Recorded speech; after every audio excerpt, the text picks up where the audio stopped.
আজকে সুদামার পিতা সুদামার মাতা, আস্তে এবার কথাগুলো শুনবেন।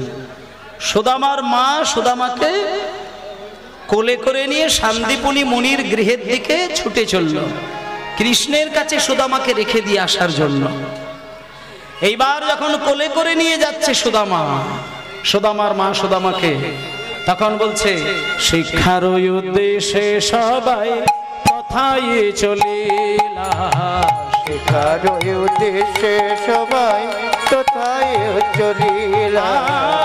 বহুদিন পরে কত আনন্দ বাড়িলা, হরি হরি আর বহুদিন পরে কত আনন্দ বাড়িলা, বহুদিন পরে কত আনন্দ বাড়িলা, বহুদিন পরে কত আনন্দ বাড়িলা। সুদামারে আনন্দ আরে ধরে না রে, আনন্দ আর ধরে নারী, আনন্দ ধরে না, যেন মরা দেহে প্রাণ এলো, আনন্দ আর ধরে না রে, মরা দেখি প্রাণ গেল, আনন্দ আর ধরে নারী, যেন মরা দেহে প্রাণ এলো, গোবিন্দ বদন দর্শন করে, হরি হরি গোবিন্দ দর্শন কবে বলে মহারাজে প্রাণ গেল, গোবিন্দ বদন দর্শন করে, মহাদেবে প্রাণ গেল, গোবিন্দ বদন দর্শন করে, মহারাজে প্রাণ গেল, আনন্দ আর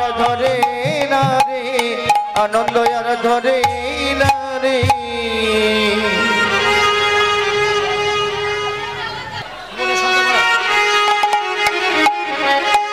ভজ রাধা কৃষ্ণ, কিবোর্ডটা বাড়ো, গোপাল কৃষ্ণ কৃষ্ণ কৃষ্ণ বল মুখে মোরে, রাধা কৃষ্ণ গোপাল কৃষ্ণ কৃষ্ণ কৃষ্ণ বল মুখে মনরে, রাধা কৃষ্ণ গোপাল কৃষ্ণ কৃষ্ণ কৃষ্ণ বল মুখে মোরে, ভজ রাধা কৃষ্ণ গোপাল কৃষ্ণ কৃষ্ণ কৃষ্ণ বল মুখে মনরে, নামে বুক ভরে যায় অভাব মেটায়, বুক ভরে যায় অভাব মেটায়, স্বভাব জাগায় মহাসুখে, রাধা কৃষ্ণ গোপাল কৃষ্ণ কৃষ্ণ কৃষ্ণ বল মুখে মনরে, রাধা কৃষ্ণ গোপাল কৃষ্ণ কৃষ্ণ কৃষ্ণ বল মুখে মনোরে, ভজ রাধা কৃষ্ণ গোপাল কৃষ্ণ কৃষ্ণ কৃষ্ণ বল মুখে মনরে, ভজ রাধা কৃষ্ণ। শান্তিপুনি মুনির গৃহে কৃষ্ণ ছোট্ট ছেলে লেখাপড়া শেখার জন্য যখন শান্তিপুনি মুনির গৃহে গেছে, আর সেইখানে যখন ছোট্ট ছেলে সুদামা গিয়ে বসেছে,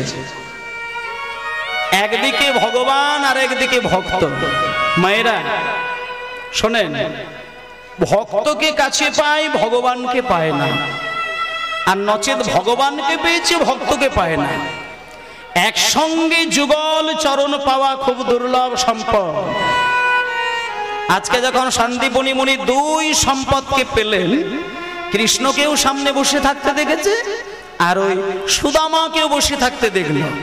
সুদামার মা কোলে করে নিয়ে শান্তিপুনি মুনি গৃহে রেখে চলে আসলেন। এবার দুই ছোট্ট বালককে দেখতে পেয়ে গুরুদেব বললেন, এই কৃষ্ণ, তোমার বাবা আমার এইখানে তোমাকে পাঠিয়েছে লেখাপড়া শেখার জন্য, তা আমাকে তুমি বলো আমি গুরুদেব হয়ে তোমাকে কি শিক্ষা দান করতে পারি। তখন এইবার কৃষ্ণ বলছেন, দেখুন মা, বলে গুরুদেব, আমি শুনেছি আপনি দুটোতেই সমানভাবে পণ্ডিত। আপনি যুদ্ধবিদ্যাও ভালো জানেন, আর আপনি শাস্ত্রবিদ্যাও ভালো জানেন। তা আপনি আমাকে শাস্ত্রবিদ্যা কিছুই শেখাতে হবে না, আপনি আমাকে যুদ্ধবিদ্যাটা ভালো করে শিখিয়ে দিন। তার কারণ আমাকে শুধু বৃন্দাবনে পড়ে থাকলে চলবে না, আমাকে অনেক অসুরদের সঙ্গে লড়াই করতে হবে। আমাকে অনেক রাক্ষসদের সঙ্গে লড়াই করতে হবে। আমাকে অগাসুর বধ করতে হবে, বকাসুর বধ করতে হবে, তিনাবত্রাসুর বধ করতে হবে, কালীয় দমন করতে হবে, পুতনা বধ করতে হবে। এই এত এত রাক্ষসদের সঙ্গে যুদ্ধ করতে গেলে আমাকে শুধু শাস্ত্র জ্ঞানের অধিকারী হলে হবে না, আমাকে একটু যুদ্ধেরও জ্ঞান নিতে হবে। তাই গুরুদেব, আপনি আমাকে কেমন করে তীর মারতে হয়, কেমন করে যুদ্ধ করতে হয়, কেমন করে লড়াই করতে হয়, আমাকে একটু ওই লড়াই করা, যুদ্ধ করা, দ্বন্দ্ব করা একটু শিখিয়ে দেন। ও বাবা, শান্তিপুনি মুনি কৃষ্ণের এই কথা শুনে বললেন, কৃষ্ণ শোনো, তোমার বাবা যখন আমার কাছে পাঠিয়েছে তোমাকে লেখাপড়ার জন্য, তাই আমি গুরুদেব হয়ে তোমাকে একটা কথা বলি, তোমাকে যুদ্ধবিদ্যা আমি শিখিয়ে দেব, তবে সেই সঙ্গে শাস্ত্রবিদ্যাটাও তোমার শেখার প্রয়োজন আছে। তুমি একটু শাস্ত্রবিদ্যাও শেখো, সেই সঙ্গে আমি যুদ্ধবিদ্যাটা শিখিয়ে দেব। এবার কৃষ্ণের সঙ্গে ওটা কথা হয়ে গেল। এবার পাশেই বসেছিল সুদামা। সুদামাকে জিজ্ঞেস করছেন, সুদামা, হ্যাঁ সুদামা, আচ্ছা বাবা তুমি কি শিখতে যাও? সুদামা হাত জোড় করে বললেন, গুরুদেব, গুরুদেব, আপনি আমাকে যুদ্ধবিদ্যা কিছুই শেখাবেন না, আপনি আমাকে শুধু ওই বেদ পাঠ করাটা শিখিয়ে দিন।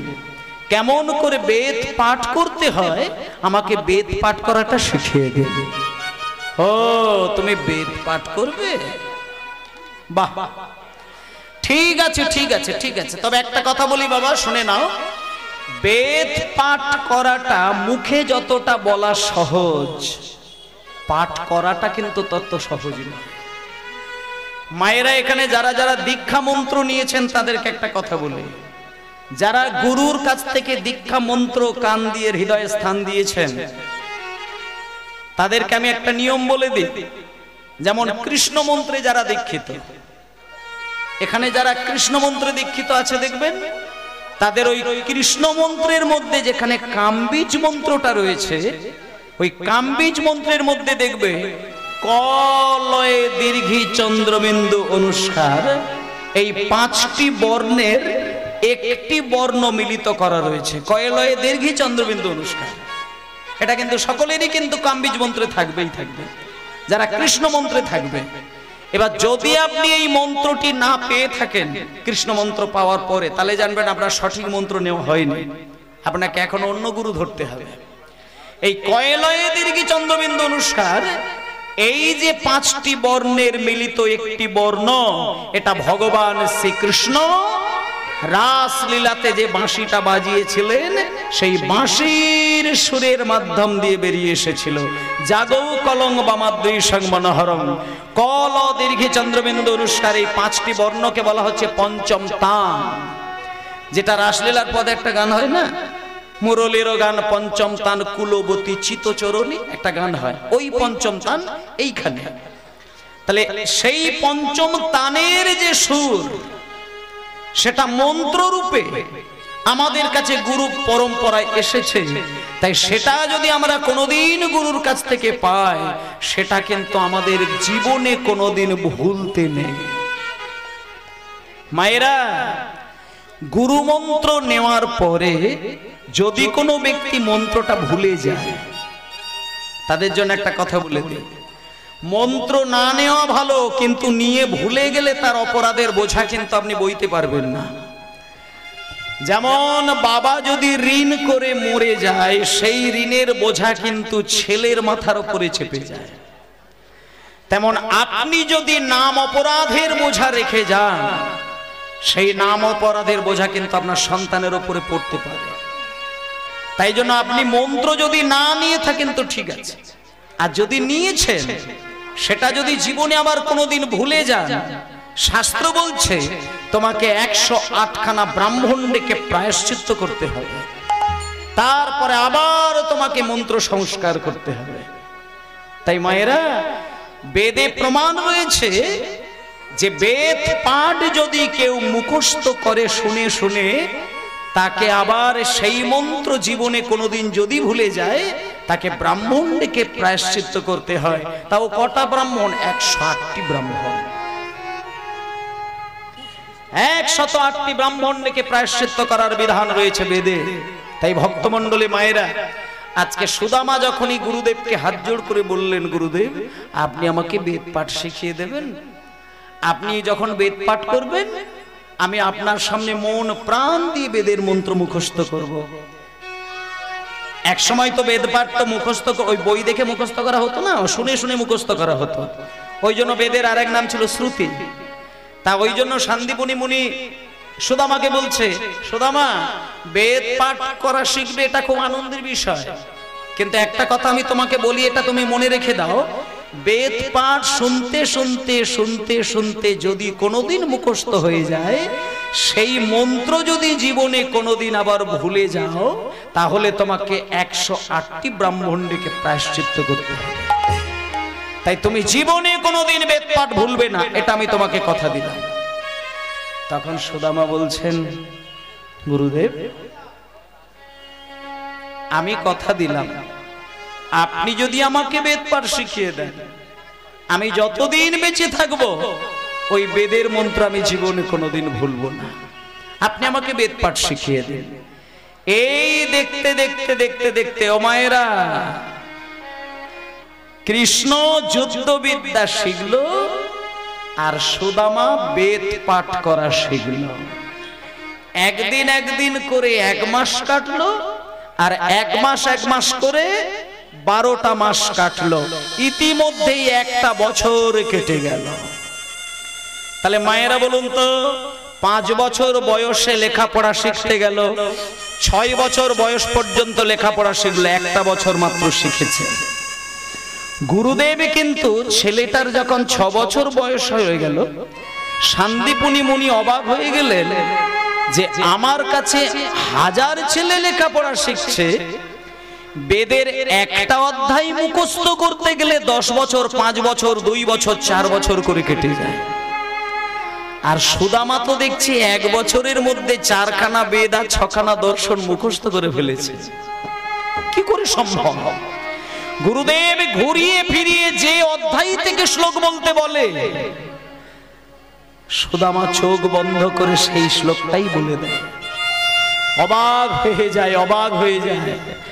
ঠিক 6 বছর যখন সুদামার বয়স, আর কৃষ্ণেরও যখন 6 বছর বয়স, তখন সান্দীপনী মুনি সুদামার কৃষ্ণকে কোলে করে নিয়ে বলে দিল, এই সুদামা, এই কানাই, তোদের দুজনের আজকে একটা খুব শুভ খবর, আজকে তোদের বিদ্যালয় থেকে আমি ছুটি ঘোষণা করে দিলাম।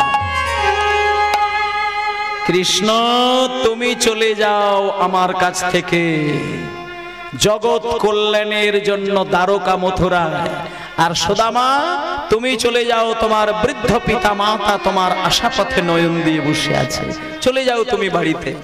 হুমায়রা, 1টা বছর কৃষ্ণকে দেখে সুদামা খুব আনন্দ পেয়েছিল, কিন্তু আজকে যখন গুরুদেব বলেছে এইবার তোমরা যে যার গন্তব্যস্থলে ফিরে যাও, সুদামা পরিষ্কার বুঝে গেল যে কৃষ্ণ তো বৃন্দাবনে যাবে না, ও তো গুরুদেবের কাছ থেকে বেরিয়ে ও তো দ্বারকা মথুরা হস্তিনাপুরে চলে যাবে, আর আমাকে তো একাই বাড়ি ফিরতে হবে, আর আমার কৃষ্ণের সঙ্গে দেখা হবে না।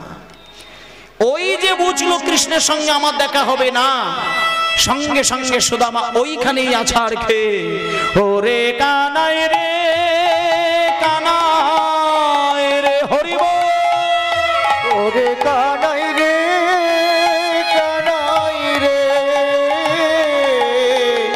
ওরে কানাই রে কানাই রে, প্রাণে বড় ব্যথা শোনো মোর কথা, প্রাণে বড় ব্যথা শোনো মোর কথা, প্রাণে বড় ব্যথা শোনো মোর কথা, প্রাণে বড় ব্যথা শোনো মোর কথা, কেমনে বিদায় দেব, কেমনে বিদায় দেব,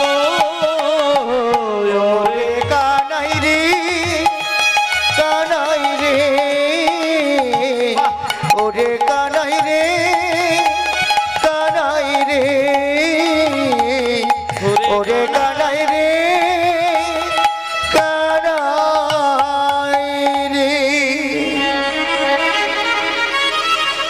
বাবা, সুদামার দু চোখ থেকে যখন টপ টপ করে 2 বিন্দু জল গড়িয়ে গেল, কৃষ্ণ ছুটে গিয়ে সুদামার চোখের জল 2 ফোঁটা মুছিয়ে দিয়ে বলল, সুদামা কাঁদিস না, সুদামা তুই কাঁদিস না, কাঁদিস না। তোর চোখে যদি আমি জল দেখতে পাই না, আমারই বুকে বড় ব্যথা লেগে যায়। কাঁদিস না সুদামা।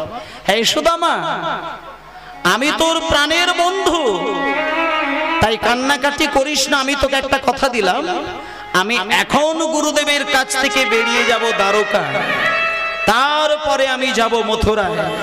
তুই তোর বৃদ্ধ পিতা মাতার কাছে তুই ফিরে যা, আর আমি তোকে তোর প্রাণের বন্ধু হয়ে কথা দিলাম, যদি জীবনে কোনো দিন কোনো দুঃখ কষ্টের মধ্যে তুই পড়িস, শুধু চোখটা বন্ধ করে তুই আমার কথা স্মরণ নিবি। আমি কথা দিলাম তোর হৃদয় মাঝে এসে উদিত হব সুদামা। কাঁদিস না, চলে যা, চলে যা, চলে যা, তুই বাড়িতে চলে যা। আমি এখন চললাম দ্বারকায়, তারপরে চলে যাব মথুরায়। ভক্তমণ্ডলী মায়েরা ভালো করে ছবির মতো লীলাটাকে আস্বাদন করবেন। কৃষ্ণ যখন শান্তিপুনি মুনির কাছ থেকে বিদায় নিয়ে বেরিয়ে যাচ্ছে, সুদামা নীরবে কৃষ্ণের দিকে তাকিয়ে থাকল। যখন কৃষ্ণ বেরিয়ে গেল, এইবার সুদামা বার হবে, মানে সুদামা এইবার গুরুদেবকে বিদায় নিয়ে যাবেন। এমন সময় সুদামা গুরুদেবের কাছে বসে হাউ হাউ করে কাঁদতে শুরু করলেন। ভক্তমণ্ডলী মায়েরা শোনেন, কৃষ্ণ বেরিয়ে গেছে, এইবার সুদামা বার হবে।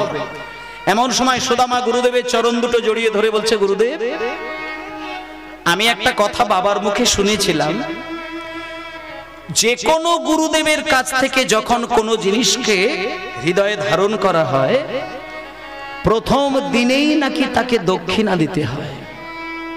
গুরুদেব, কোন গুরুর কাছ থেকে দীক্ষা মন্ত্র নিলে তাকে দক্ষিণা দিতে হয়, কোন গুরুর কাছ থেকে যদি শিক্ষা নেওয়া হয় তাকে দক্ষিণা দিতে হয়।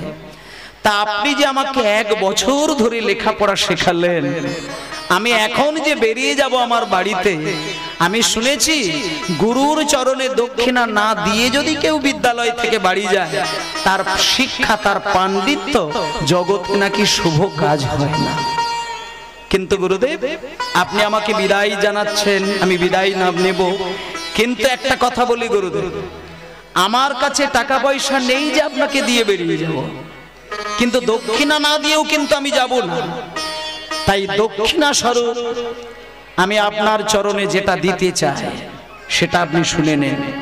গুরুদেব আমি আপনার 2 চরণ জড়িয়ে ধরে আমি প্রতিশ্রুতিবদ্ধ হলাম, আপনার 2 চরণ জড়িয়ে ধরে আমি কথা দিলাম, আপনি যে আমাকে শিক্ষা দান করলেন, আপনার শিক্ষা নিয়ে আমি যে পণ্ডিত হলাম, আমি বিদায় বেলার শুভক্ষণে আপনার চরণ ধরে একটা প্রতিশ্রুতিবদ্ধ হলাম, দক্ষিণা স্বরূপ আমি কথা দিলাম গুরুদেব, আমি যত দিন বেঁচে থাকব আমি জীবনে কোনোদিন মিথ্যে কথা বলবো না, আর অন্যায়ের সঙ্গে আমি আপোষ করে চলবো না।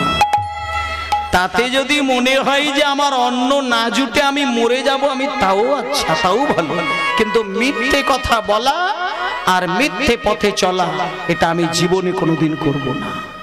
হুমায়রা, যদি আপনার টাকার গরম থাকে, মনে করলে আপনার গুরুদেবকে আপনি 1 লাখ টাকা দিয়ে প্রণাম করতে পারেন, এটা কোনো ব্যাপার নয়। যে 1 কোটি টাকার মালিক, সে 50,000 টাকা দিয়ে গুরুকে প্রণাম করতেই পারে, কিন্তু গুরুর চরণ ধরে এই কথাটা বলবে জগতে কে আছে বলুন তো? কথাটা কিন্তু শুনতে যত ছোট, কথাটা অত ছোট কথা নয়। গুরুদেবের 2 চরণ ধরে বলে দিল যে আমি জীবনে কোনোদিন মিথ্যে কথা বলবো না, অন্যায়ের সঙ্গে আপোষ করব না, তাতে যদি আমার অন্যায় জোটে জুটুক, তো না জুটে না জুটুক। এই কথাটা বলে দিয়ে বেরিয়ে গেল। এই কথা বলে দিয়ে সেই ছোট্ট সুদামা 6 বছর বয়স বাড়িতে আসছেন, 2টি বাহু তুলে হরি বল হরি বলে বলে, 2টি বাহু তুলে মুখে হরি বলে দুটি বাহু তুলে মুখে হরি বলে এই হরি নামে, এই হরি নামে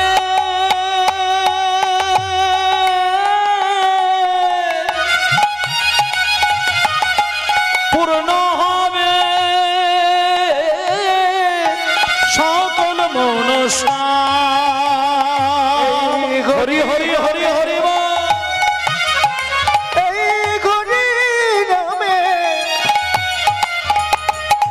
পূর্ণ হবে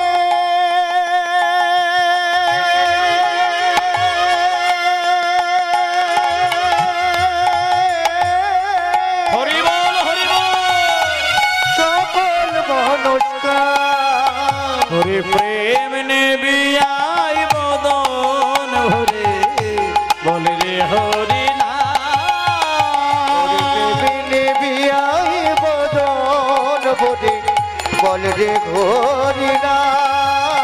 হরি প্রেম নেবিয়াই বদন ভরে বলে রে হরি নাম। বিনে বিয়াই বদন ভরে বল রে হরি নাম।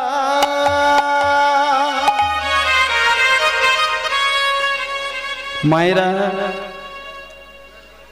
এখানে তো প্রায় বেশিরভাগই মার বাবাদের বদন দেখতে পাচ্ছি। যে মায়ের কোলে সন্তান আছে, যে বাবার সন্তান আছেন, তারা এই জায়গাটা একটু সহজে উপলব্ধি করতে পারবেন। সুদামা যখন পণ্ডিত হয়ে একেবারে মহাপণ্ডিত হয়ে যখন বাড়িতে এসে মায়ের কোলে দুম করে বসলো, মা ছেলেকে বুকে জড়িয়ে ধরে পাগলের মতো কাঁদতে শুরু করলেন। প্রত্যেকটা মায়ের স্বভাব দেখবেন, ছেলে যদি সত্যিকারের একটা মানুষ হয়ে মায়ের কাছে সংবাদ দেয়, মা যদি একটা সত্যিকারের আদর্শ ছেলেকে বুকে জড়িয়ে ধরে, মায়ের চোখ থেকে জল ঝরে ঝরে ছেলের অঙ্গ ভিজে যায়। কেন হয়? এটা হচ্ছে মায়ের দুঃখের কান্না নয়। প্রত্যেকটা মা, প্রত্যেকটি বাবা তার নিজের জন্ম দেওয়া ছেলে যদি সত্যিকারের একটা ভদ্র মানুষ হয়, সেই সংবাদ যদি মা বাবার কানে আসে, আনন্দে দেখবেন চোখে জল এসে যায়। আজকে সুদামা যখন বাড়িতে এসে মায়ের কোলে ধরা দিয়েছে, মা সুদামাকে জড়িয়ে ধরে হাউ হাউ করে কাঁদতে শুরু করে দিল। পাশেই দাঁড়িয়েছিল সুদামার বাবা, সুদামাকে ডেকে নিয়ে বক্ষ মাঝে জড়িয়ে ধরে বলছে, খোকারে, তুই আমার মনের আশা পূরণ করলি। আমি জীবনে ইচ্ছে ছিল তোকে আমি পণ্ডিত তৈরি করব, তুই পণ্ডিত হয়ে বাড়িতে এসেছিস। বাহ, আমি আর কিচ্ছু চাই না। দেখতে দেখতে দেখতে দেখতে দেখতে দেখতে দেখতে দেখতে সুদামা একটু বড় হয়ে গেল। হুমায়রা, সুদামার মা হচ্ছে রচনা দেবী আর সুদামার বাবা হচ্ছে মোটক। এবার রচনা দেবী মোটককে বলছে, স্বামী, আমার ছেলেটা তো একটু একটু করে মোটামুটি তো বড় হলো, তা ছেলেটার যদি বিয়ের যোগাযোগ করে যদি একটা বিয়ে দেওয়া যায়, তাহলে তো অন্তত মানে ওই হঠাৎ করে যদি আমরা মরেও যাই, অন্তত এইটা তো আমরা স্বর্গে গিয়ে সুখ পাবো যে আমরা ছেলে আর বৌমার মুখ দেখেই আমরা জগৎ ছাড়লাম। তা স্বামী, আপনি একটা কাজ করুন, যেন তেন প্রকারে একটা ছেলের বিবাহের ব্যবস্থা করুন, আমি ছেলের বিয়েটা দেখে যেতে চাই। এই বলে মায়েরা তড়িঘড়ি করে তাড়াহুড়ো করে সুদামার সঙ্গে একটা মেয়ের বিয়ের ব্যবস্থা করলেন। ইতিমধ্যেই বিবাহ হয়ে গেল। যে মেয়েটির সঙ্গে সুদামার বিবাহ হলো, সেই মেয়েটির নাম হলো কুচেলা দেবী। কিন্তু মা, মেয়েটা কিন্তু খুব ভক্তিমতী মেয়ে, স্বামীকে এত ভালোবাসে না। একটু পরে আমি বলছি, শোনেন। ওই যে সুদামা স্ত্রী কুচেলা দেবী স্বামীকে এত ভালোবাসে, এত ভালোবাসে, এত ভালোবাসে, বিবাহের কটা দিন পরে, কটা মাস পরে সুদামার কপালটা ভালো নয়। মাত্র কটা মাস পরে সুদামার পিতা মাতা মৃত্যুবরণ করল। সুদামার বাবা জগৎ ছেড়ে বিদায় নিলেন। সুদামার স্ত্রী এই দুইজনকে নিয়ে সংসার। এইবার বলি ভাইরা, সুদামার বাবা একটা বাড়ি তৈরি করে দিয়েছিল, কিন্তু সেই বাড়িটাও বিক্রি করে দিল সুদামা। যতদিন সুদামার বাবা ছিল বেঁচে, যতদিন সুদামার মা বেঁচে ছিল, ততদিন সুদামার জীবনে অর্থের কোনো অভাব ছিল না। কিন্তু যেদিন থেকে সুদামার মা বাবা হারিয়ে গেল, সেদিন থেকে সুদামার জীবনে নেমে এলো চরম দুঃখ। মায়েরা, টাকা পয়সা, সোনা দানা, গাড়ি বাড়ি সবকিছুকে হারিয়ে ফেলল। নিঃস্ব হয়ে গেল সুদামা। নিঃস্ব হয়ে গিয়ে ওই সুদামার স্ত্রীকে সঙ্গে করে নিয়ে একটা তাল পাতা দিয়ে কুড়ে ঘর তৈরি করে সেই কুড়ে ঘরের মধ্যে স্বামী স্ত্রী দুইজনে সংসার করে।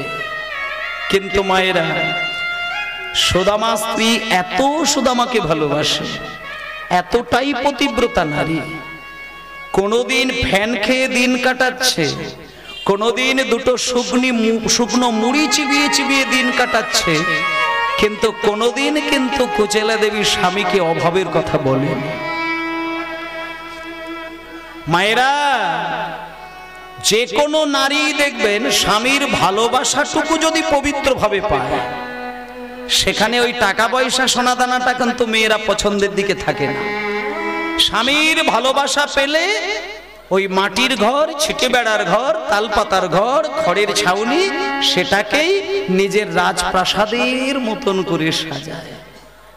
আজকে কুচেলা দেবী স্বামীকে বললেন, স্বামী আপনি কিছু মনে করবেন না, আমি কোনোদিন ফ্যান খেয়ে দিন কাটাচ্ছি, আমি শুকনো মুড়ি খেয়ে দিন কাটাচ্ছি, আমি পান্তা খেয়ে দিন কাটাচ্ছি, কিন্তু তাতে আমার কোনো দুঃখ নেই। আপনার ভালোবাসা থাকলে আমি নিজেকে খুব সুখী বোধ করব। আমার নিয়ে চিন্তা করবেন না, আপনি যেভাবে দিন চলছে সেইভাবে চলুন। এই বলে মা তালপাতার ঘরের মধ্যে সুদামা স্ত্রী এইভাবে দিনে দিনে দিন কাটায়। কিন্তু একদিনকে কি হলো দেখো, প্রত্যেক দিন সকাল হলে সুদামা তার স্ত্রীকে ঘরের মধ্যে রেখে দিয়ে ভিক্ষার ঝুলিটা হাতে নিয়ে দাঁড়ে দাঁড়ে বেরিয়ে যায় শুধু দুই মানুষের পেট চালানোর জন্য। সকলের দাঁড়ে দাঁড়ে গিয়ে প্রেমানন্দে মেতে হরি বলো, সবাই হরি নামের বন্যা যে এলো, হরি হরি বল, মেতে হরি বলো, হরি নামের বন্যা যে এলো, প্রেমানন্দে মেতে হরি বলো, হরি নামের বন্যা যে এলো, প্রেমানন্দে প্রেমানন্দে মেতে হরি বলো, হরি নামের বন্যা যে এলো, প্রেমানন্দে মেতে হরি বলো, হরি নামের বন্যা যে এলো, প্রেমানন্দে মেতে হরি বলো, হরি নামের বন্যা যে এলো। এমন বন্যা দেখি নাই মায়েরা, এমন বন্যা দেখি নাই সুগুনাতি তলা, এমন বন্যা দেখি নাই সুগনাতে তোলা, এমন বন্যা দেখি নাই সুগনাতে তোলা, এমন বন্যা দেখি নাই সুগনাতে তোলা, এমন বন্যা দেখি নাই সুগনাতে তোলা। আর ডুবল নদের পুরুষ নারী জাতের বিচার নাই, হরি হরি হরি দেখি নাই সুগনাতে তোলা, এমন বন্যা দেখি নাই সুগনাতে তোলা, ডুবলো নদীর পুরুষ নারী জাতির বিচার নাই। ঠাকুর হরিদাস, ঠাকুর হরিদাস, ঠাকুর হরিদাস কাজীর ছেলে সেও বুঝি ডুবে গেল, হরিদাস হরিব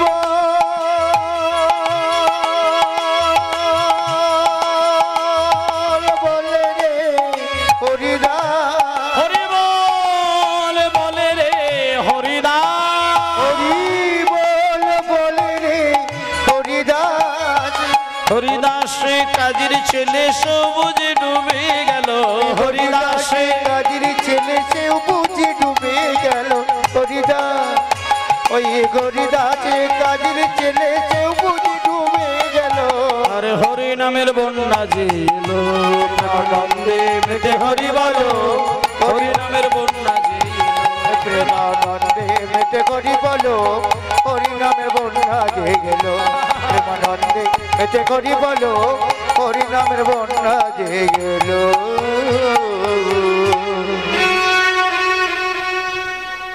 একদিন দুদিন, এক মাস, 6 মাস, 1 বছর, 2 বছর, আস্তে মানে কয়েকটা মাস ধরে শুধু সকালবেলা ভিক্ষে করে, দুপুরবেলা বাড়ি ফেরে, সামান্য কটা চাল আনে, সেটা ফুটিয়ে 2 মানুষে খেয়ে দিয়ে দিন কাটায়।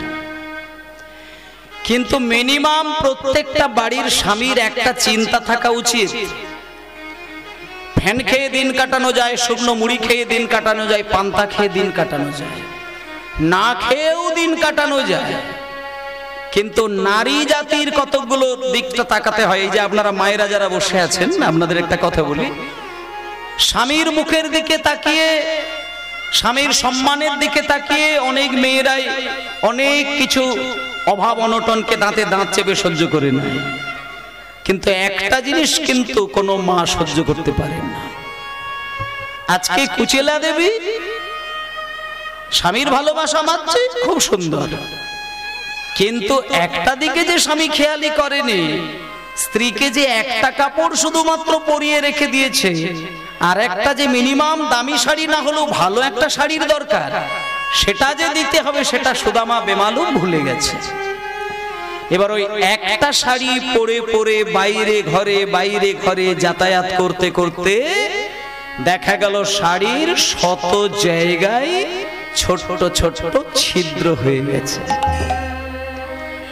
এবার ওই ছেঁড়া শাড়িটাকে পরে কুচেলা দেবী পাড়ায় বার হবে লজ্জার কথা।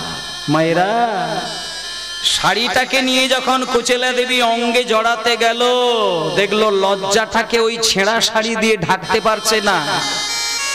অঙ্গের যখন একদিকটা ঢাকতে যায় আর একদিকটা সরে যায়, ছেঁড়া অংশটা বারবার কুচেলা দেবীর অঙ্গটাকে ঢাকার অভ্যাস করলেও ঢাকতে পারছে না, চেষ্টা করলেও ঢাকতে পারছে না। সঙ্গে সঙ্গে কুচেলা দেবী ওই ছেঁড়া শাড়িটাকে কোনো রকমে গায়ে জড়িয়ে রেগে গিয়ে স্বামীর সামনে গিয়ে দাঁড়ালো। যে কুচেলা দেবী কোনোদিন সুদামার চোখের দিকে তাকিয়ে কথা বলেনি, আর আজকে সেই কুচেলা দেবীর মাথাটা অত্যন্ত গরম হয়ে গেল। এখন লজ্জা ঢাকতে পারছে না যে নারী, তার তো মাথা গরম হবেই। কারণ একটা কথা সত্য, যে অভাবে স্বভাব নষ্ট হয়ে যায়। কারোর জীবনে যদি অভাব প্রচন্ড পরিমাণে হয়, স্বভাবটা তার কখন যে নষ্ট হয়ে যায় সে নিজেও খেয়াল করতে পারে না। কুচেলা দেবী স্বামীকে খুব সম্মান করে, খুব ভালোবাসে, চোখে চোখ রেখে কোনোদিন কথা বলে না।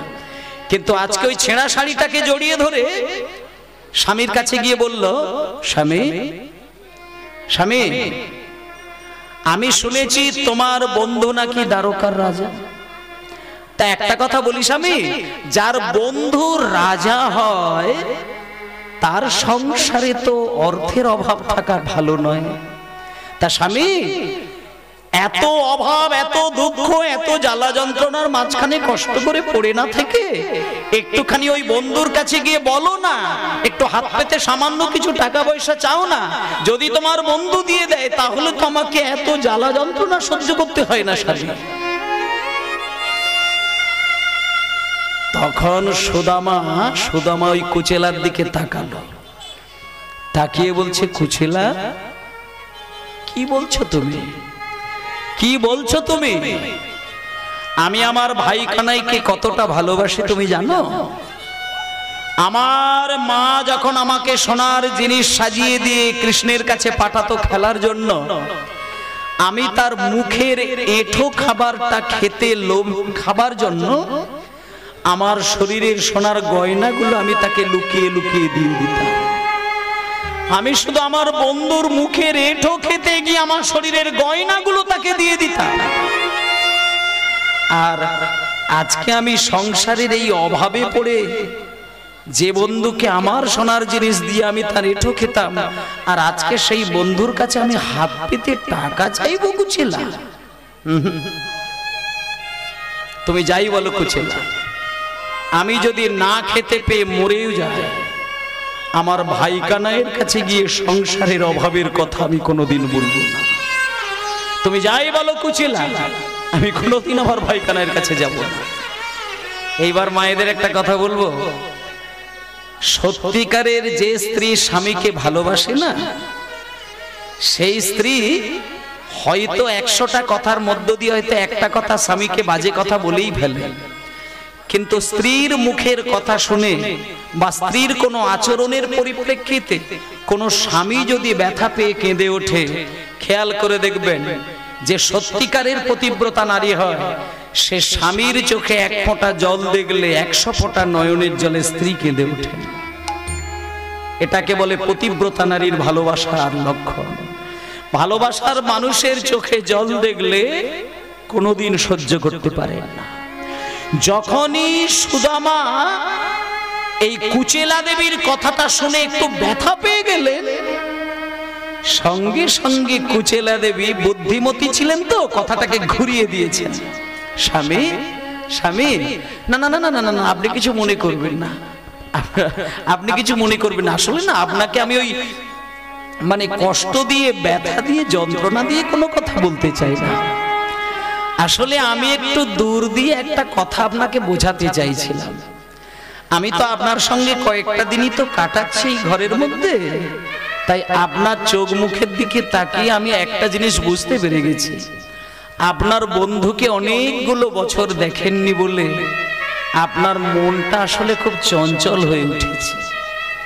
আমি সেই জন্যই আমি একটু দূর দিয়ে চিন্তা করে দেখছিলাম যে আপনি যদি এই কথাটা শুনে আপনার বন্ধুর কাছে একটু যেতেন, আপনার বন্ধুর মুখটা যদি দেখতেন, তাহলে তো আপনার মনটা শান্তি পেত।